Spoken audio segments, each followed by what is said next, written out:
baie welkom by vandag se Bybeljeugles nommer 2. Almal gaan vir julle 3 vrae vra, wat ek vir jouself moet antwoord.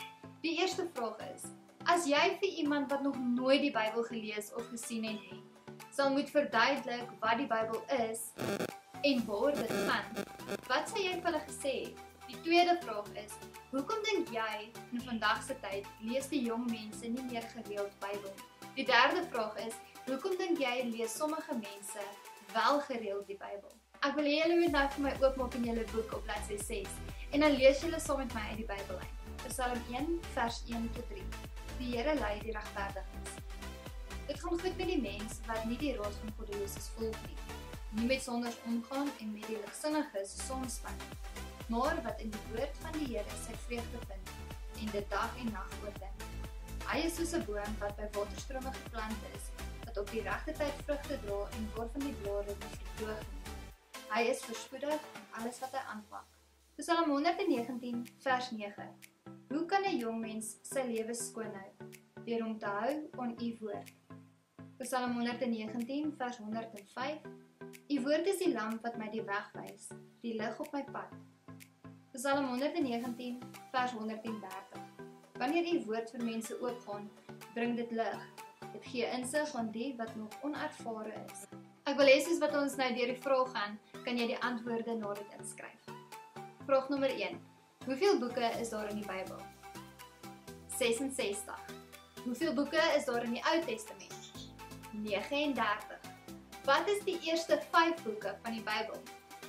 Genesis, Exodus, Levitikus, Numeri en Deuteronomium. Wat word die digbundel in die Bybel genoem? Psalms.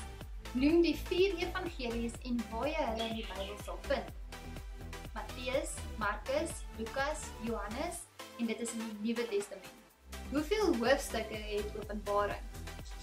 22. Wat is die langste hoofstuk in die Bybel en wat is die kortste hoofstuk in die Bybel? Die langste hoofstuk is Psalm 119. Die kortste hoofstuk is Psalm 117.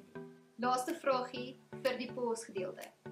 Hoeveel boeke is daar in die Nuwe Testament? 27.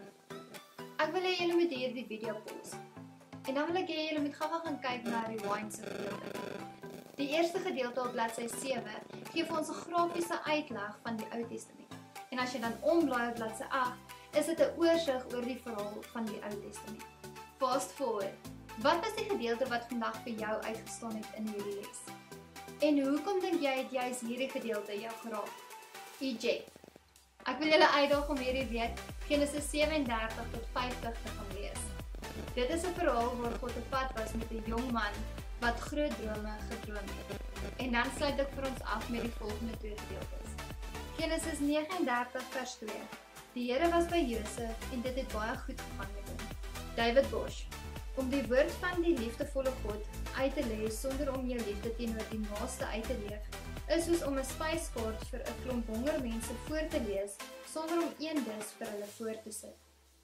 Voordat ek baie sê, wil ek julle vra om op die app te gaan kyk. Daar is meer inligting rondom die les wat ons vandag gehad het. Geniet die week. Bye.